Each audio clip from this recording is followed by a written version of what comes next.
Bill Belichick's team is 4-5 on the year. And the stats in many ways are unkind to them. Right? I mean, I don't know if you saw this, but they've scored 189 points on the year. They've given up 211 points in the year. That's not good. That is just not great. In addition to that, go and look at Cam Newton's personal stats, right? He's thrown one touchdown pass since week 3 against the Raiders. One. Yet they just beat the Jets, granted, come from behind win, and beat the Ravens. That's for their quarterback throwing one touchdown pass in the last 6 games. Now, are they going to go to the playoffs? Maybe. You know, they have the Texans, Cardinals at home, good team. Chargers, 2-7. Talented team, but 2-7. They'll stay out in Southern California and then play the Rams. They still have to go to the Dolphins, who are probably the best team in that division, although Buffalo is better record-wise right now. They still get the Bills at home and then the Jets at home as well. You look at that schedule, and I would say they probably have 4 more wins, considering. You consider that they've beaten the Dolphins already, granted first week of the season, different quarterback. But they just beat the Ravens, who are one of the favorites to win the AFC. They got the Raiders, who are a playoff team. Like, they actually have 3 good wins of their 4. But that doesn't even matter. Watch the team, look at the level of competitiveness, then factor in that could have beaten the Bills, could have beaten the Broncos, came down to the last play against the Seahawks. And this is a team that didn't just lose their Hall of Fame quarterback. They lost 8 players to opt out, and Julian Edelman's done for the year with knee surgery. Stephon Gilmore's their best player. He hadn't played the past 3 weeks. So your best offensive wide receiver, your best player, 8 defensive players opt out. Cam Newton hasn't been particularly good. By his own admission, he's been terrible. And here you sit with 4 wins when everyone's gunning for the Patriots to make them pay for the 20 years of misery that they have placed on not just everyone in that division, but the rest of the league. You know, this is the interesting thing. I've often said that college coaches should stay in college, not because they don't want to challenge themselves, but because, like, look, if you're at a big-time college, you have better personnel than the other team 90% of the time. I mean, that's like Nick Saban. He's at Alabama. He's just got better players than the other team, 95. And he's a good coach. But even he will tell you, like, I'm a great recruiter. You start with a leg up on everybody else. Then go again and look around. Like, why would you ever leave college when you have a substantial event? Usually in the pros, everybody's about the same. And then you got one player here, DeAndre Hopkins last night. You got one player there. You got a quarterback here that's just better. And that's why you win more games. The New England Patriots this year, you'd be hard pressed outside of maybe the Jets to find a roster that is worse than theirs. They got a good offensive line. Right? They got a good offensive line when healthy.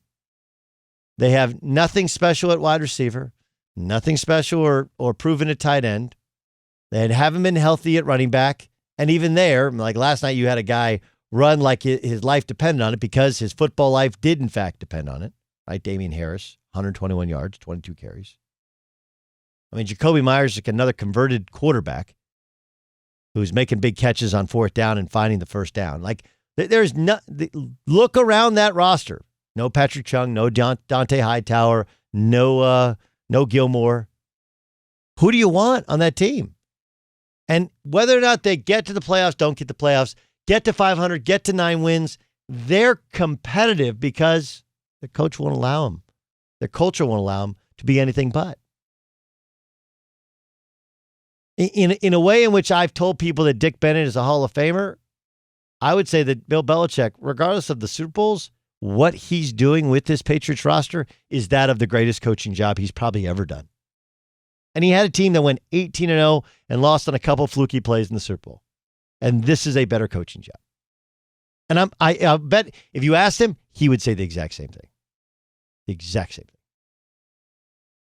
This is Cam Newton talking about how Bill Belichick prepared him for the weather conditions. Listen, everything that coaches throughout the week, it tends to come up. And, I'm beginning to think he either has like a Staples Easy button or a Buffalo Wild Wings button or just a straight direct line to the football guys, because he's like a football whisperer when it comes to anticipating what the game is going to be like, how we need to win, and things like that. Didn't we talk about this last week with Tim Lester? Yeah, Tim Lester's the head coach of Western Michigan, and he talked about having the spike it play, and they'd had it for years, and he worked on it. Finally, they worked on it, and they used it on a Wednesday night. They ran it and faked spiking the football and scored a touchdown and won the game. Right? That's in Michael Lombardi's book about the Malcolm Butler play, right? It's the preparedness. They trained for it all year long, never used it, and all of a sudden it comes up. And that's when you also get complete buy-in from players. Last night I had a really interesting experience. So my son is 11 years old, and he loves basketball. And if you know anything about AAU basketball, the number one thing you have to be able to do in order to compete is break a press. Okay? And it covers up the fact that a lot of these guys, they don't really know what they're doing coaching-wise. That's why we're all coaching AAU basketball, right? You're only coaching AAU basketball if you can't get a high school or college job, or if your kid's playing. Right? That's the only reason you're doing it. Because otherwise, like I was in a gym coaching 7th grade team that my son doesn't play on yesterday because I love ball, but the whole reason I'd done the program is because my kid plays. But last night, he's playing against the press. And he's playing with new players and younger players in 6th grade, but he has a couple 5th graders that never played before. And him and one other guy, it's basically like 2 versus 3 in the press. And he comes to me after the game and he's like, "Dad, how did you know?" Like, "What do you mean?" "Well, last week at practice, you did a 2-on-3 drill over and over and over again about breaking the press. And it really helped me. And that's why I broke the press so easy."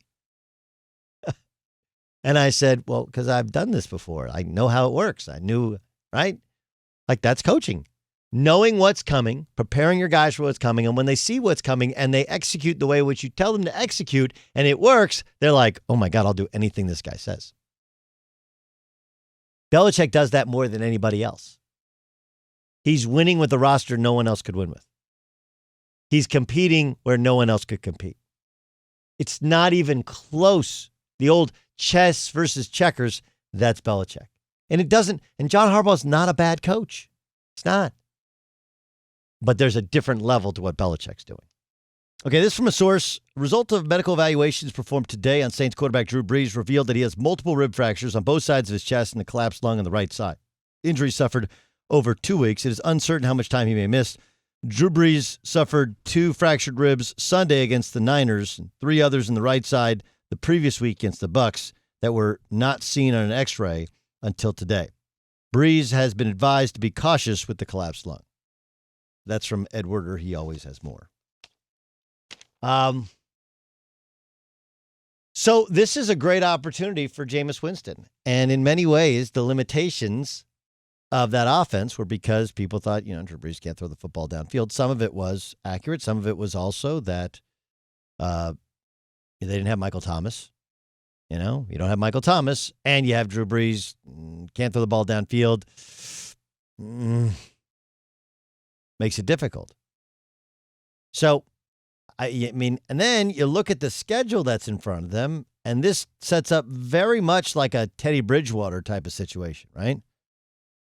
It's kind of eerie how similar in many ways it is that here Drew Brees is with a chance to, solidify the end of his career, just, get into another Super Bowl. And last year he missed several games, and this year he's going to miss several games.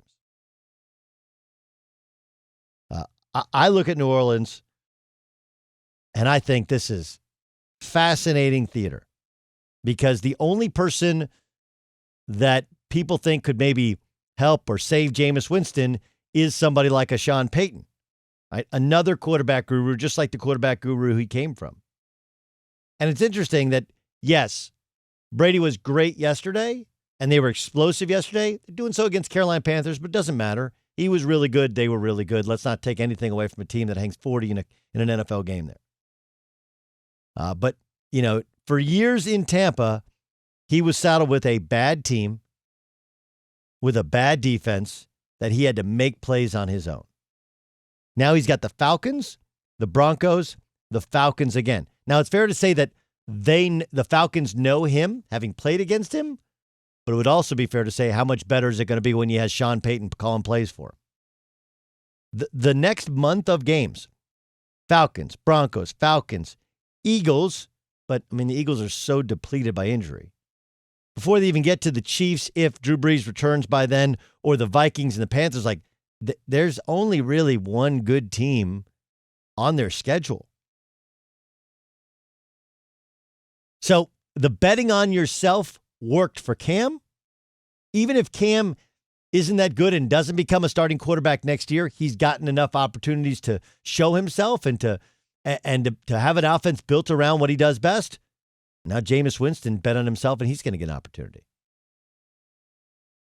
You can't fool this league. They'll know. But I also do wonder if this is a little bit like when Peyton Manning was legitimately hurt. I don't know if he was injured, and Brock Osweiler took, 5 or 6 games away, and then Peyton returned right before the playoffs. Right, this is, for Jameis Winston, a great audition for the possibility of being the Saints quarterback next year, or being anybody's quarterback next year.